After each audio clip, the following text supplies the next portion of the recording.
Hey everybody, so T and I got to go see Teenage Mutant Ninja Turtles last night, and T, what side are you gonna take in this review? You gonna go positive or negative? I'll take whichever one you don't want. I don't want positive. Ah, damn it.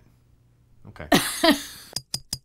Yeah, I can't go full negative on it, but I can't go positive either. I can't say it's a good movie because it just isn't. It has every beat in there that we've seen a million times before, and they did zero original things with it. Of course, the design of the turtles has been controversial since we first saw images of them on the internet. You get used to it in watching the movie, but they do verge on an uncanny valley kind of thing where they're a little bit too anthropomorphized for my personal taste. They are a little creepy to look at. Yeah. I sort of fall in the same place because, like, I enjoyed the turtles.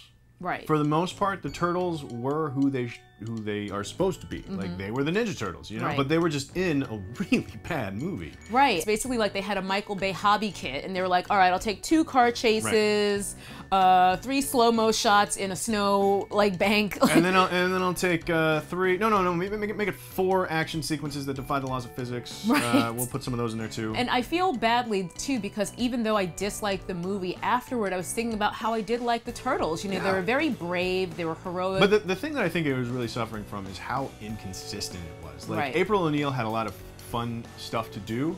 Megan Fox didn't do it well. Right. But April O'Neil had some fun beats where it's like she's trying to explain all these crazy things that she's seeing to people, and people just think she's insane.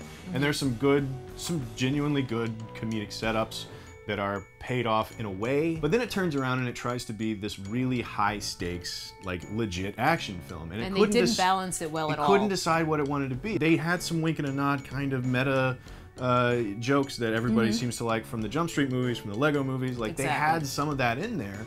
But then the rest of it, poorly. And I think it felt like it was done poorly because the rest of it just didn't match it at all. Like, all of a sudden, it's this dramatic, really sort of stakesy kind of action movie that just didn't belong with the rest of it. And another issue I have with the bad guys and their various plots is it felt almost dated. It reminded me of, like, when you would see old movies where the bad guy would, like, have the good guy, like, tied down to a conveyor belt while he explains his entire secret evil plan to you, and he's just like, well, just half an hour more until you finally get chopped up in this shredder. There were so many Deus Ex Machina moments where something terrible should have happened and it miraculously just didn't. And instead of allowing the turtles to rise to the occasion and actually, like, work around or save the day, it was just like lucky timing. I want to talk about 1 or 2 things, but they might be spoilers, so we're going to take our 10-second spoiler break here and talk about something else for a minute.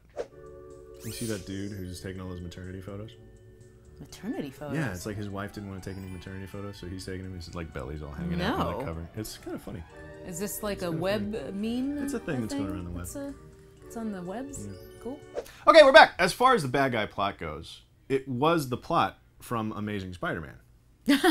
Like, it feels dated because they did it a couple years ago with The Amazing Spider-Man. He's going to release some gas from the top of his building. And here's the deal. Like, William Fichtner in and of himself is a spoiler because he's always the bad guy. He's gonna be the bad guy. If you think he's the good guy in Act 1, just wait. Here's another new thing. You know, the origin story. The origin story. Obviously, you know, transition from comic books to movies, you know, all the other Ninja Turtle stuff that we've had over the years, you know, you can change stuff. Great, that's fine. If you change it for a reason and make it cool, right? If you're going to change the origin story, it better be worth it. And the changes they made were hugely, hugely drastic, very different from the actual origin story from the comics and even the cartoons. The weird thing is that Splinter finds a book about karate in the sewers. And then he says, first I taught myself karate, then I taught my sons. That part is dumb.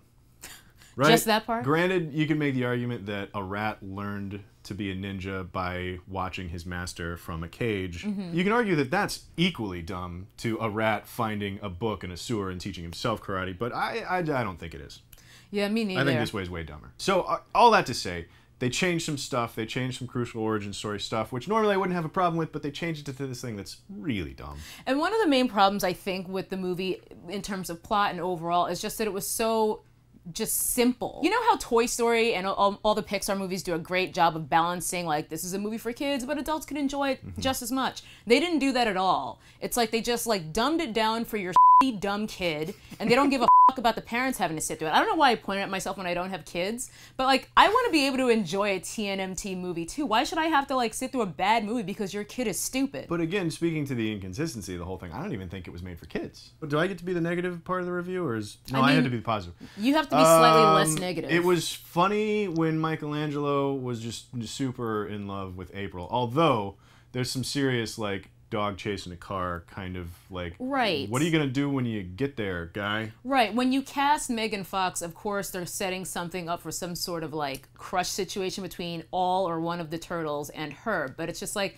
yeah, like, can we stop with this after a point? Like, the flirtation is just like, this is getting weird and creepy because, like, I don't think there's an end game here that anyone wants to see. Exactly. Because it's flirty for a time, and that's kind of fun or whatever when they first meet. And there's a scene that's in the trailer where he's like, we can still have adult conversations. You know, it's stuff like that.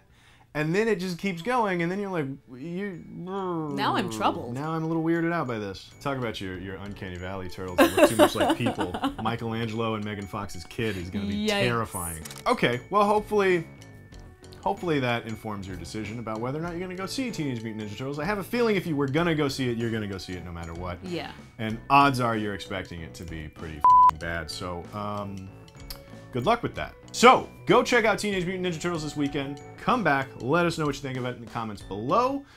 Did you like it? Did you hate it? Did you hate it as much or as little as you expected to? All of those questions will be answered and more when you come back next time for more movie news. CineFix Now. Of course, they won't actually be answered because we're not going to talk about this ever again. Yeah. I think this whole movie just needs to go away. Let's hope so. Yeah. Let's hope there's not a sequel. I want a not a sequel.